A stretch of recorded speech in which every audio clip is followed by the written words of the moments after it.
What's up, brother? You're here, which means you love scrolling through social media. Whether it be YouTube or Instagram or Twitter, you probably sit and scroll through your phone at least once a day, losing minutes to hours on shit that you can't even remember. You've got brain fog, your attention span's shot through, and you aren't interested in any of the things you used to be. You've probably said TV shows aren't as engaging as they used to be, or there's nothing worth watching on YouTube anymore, or even I've outgrown video games at some point recently. But none of those statements are true, and all of those issues that I just listed, they're self-inflicted, bro. Your dopamine receptors are fried and your brain is turning to mush. Why? Well, scrolling. See, by scrolling, specifically through short form content, a huge amount of dopamine is released, and your brain loves dopamine. It's a chemical that acts as a reward. So you're effectively rewarding your brain for scrolling through short form content. Because such a large amount of dopamine is released through short form, it makes the much smaller amounts of dopamine released through other things such as video games and TV shows and long form content on YouTube, it makes those things all seem insignificant to your rotted brain.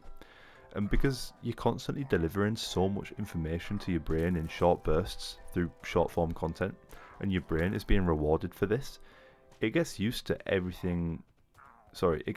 getting everything quickly, making longer things like watching a movie, even though they're usually enjoyable, feel unstimulating and hard to get through. And if these enjoyable things feel hard, then in what world is your brain going to feel motivated to go to the gym or do your work when it's time to do so? So, what do you do? What do you do about this? How do you get yourself back, your brain back to where you need it to be? Well, the answer is simple. You need to start delaying gratification and restore your dopamine receptors to their natural state. But how do you do this? Well, my friend, for you, there's only one answer. You're in so deep that you can only do one thing, and this is a dopamine detox. But first, you need to know what's causing your current situation, and this is step one, the auditing stage. This video is full of actionable steps, meaning you should pause the video after you've watched them and actually do what I'm saying so you can make progress. And this step one, the auditing stage, is the first of these actionable steps. So make sure that when you've watched it and I say step two, you pause the video and do it. So the auditing stage is where you do a bit of an audit on your current situation and think about everything you do at the minute that produces a lot of dopamine through instant gratification. Instant gratification is where things feel good in the moment. Some examples could be watching short form content, or gaming, or watching a masturbating to porn, etc. etc. And the easiest thing to do is Google what instant gratification activities produce the most dopamine, then go through that list that you find on Google and jot down all the activities that it says that you partake in on a regular basis. And this is step one. It's as simple as that. The auditing stage is now done. You've audited your current activities. Step two is the dopamine detox plan. And this is the next actionable step. So a dopamine detox is where you have a period of detox from all of the high dopamine producing instant gratification activities that you usually partake in. They're usually like 24 hours, but to be honest, the longer the better. So if you could do it for like a week, then be my guest and do it for a week. And if you can stick to this dopamine detox alone will have you feeling 10 times better afterwards. Your brain will heal, and you'll get yourself back, man. That motivation will start to come back. Your attention span will start to come back. Your lust for life will start to come back. Everything. And that's it. If you can stick to it, because this will be the hardest thing you ever do due to your fried brain. And this is because, do you remember what I was saying earlier about if movies now feel hard to get through because of your short form addiction?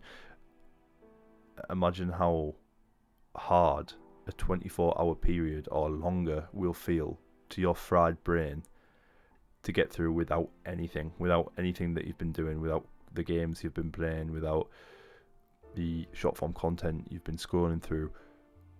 Just imagine that. But this doesn't mean you should give up. Hard is good. Hard times create strong men, as they say. And you need to get through it if you want to get your brain back functioning. Because the chances are, if you're watching a video like this, you have high ambitions.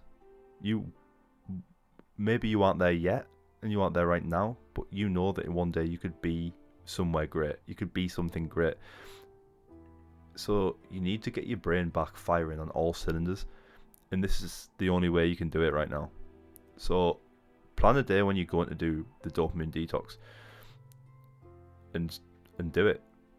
So step 3 is planning what you can actually do on the detox. So what can you do in a dopamine detox? It sounds like I've just listed everything fun that you do right now, right? And said you can't do it anymore.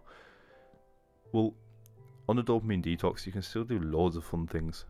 You can go to the gym, you can eat healthy foods, you can go out with your friends, you can read, you can meditate, you can do breath work, you can see your family. You can do everything. The things that you are allowed to do are the things that you might not be up for in the moment, but after you've done them, you're glad you did them. These things are called delayed gratification. So it's where you delay your gratification until a later period. An example could be going to the gym or going for a run. Before you do them, you think, fuck, I really don't want to do this. And then afterwards, all the endorphins that get released, you feel great and you're so glad you did it. That's delayed gratification. And step 4 is post detox. So you should save the step for after you've done the dopamine detox, or when you're planning after your dopamine detox. And this step is everything that follows your dopamine detox. So a dopamine detox only works if you stick to it for some extent, or to some extent afterwards, I should say. And you can do this by replacing all of the high instant gratification activities that you do now with delayed gratification activities after the detox. So stop doom scrolling and instead start watching a TV show or a movie, for example. And alongside this, you just flat out stop doing the things that are bad for you. Things that you know you shouldn't be doing anyway, like porn or junk food or drugs or doom scrolling. And if you do that, if you do all these things, you'll heal your brain, man. And this is step 1. This is the first step to healing. But as hard as it might be, it's essential. It's so important that you do it, because it's the only way to get yourself back. And as I said before, it will be rock hard, but you've got this, brother. I believe, so you should too. If I could do it, anybody can do it. Good luck, brother. I love you. See you later. Peace.